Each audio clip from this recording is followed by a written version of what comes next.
Itas 5. Realisir. Quick update guys for Saudi Living. So for today's video, share lang sa inyo ito ating kakainin for today's video. So, nachos. Ayan siya. So actually, ginagamit ko lang yung points ko sa Aura. So, ito siya guys. Oh.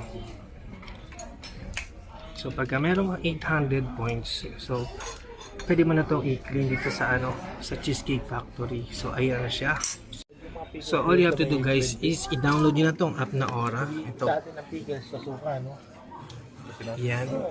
Yung Aura Mena. Tapos makakagather kayo ng points.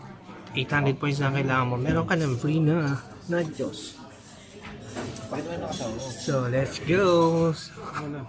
So kasama natin si Rayhan. Ayan si Rayhan. Oh. Hello po. Tapos ito si Darren. Pinakamayaman. Boss Tapos Darren. nandito si Robby. Siya yung nagsabi na ito. So yan, kain tayo guys. Let's go. Kain kaming walang gastos. So walang babayaran. Gano'n ka ng panachos. Itas 5. Realisir. Tingnan ko kung doon siya. Papahitin natin. Give us a cheesecake later.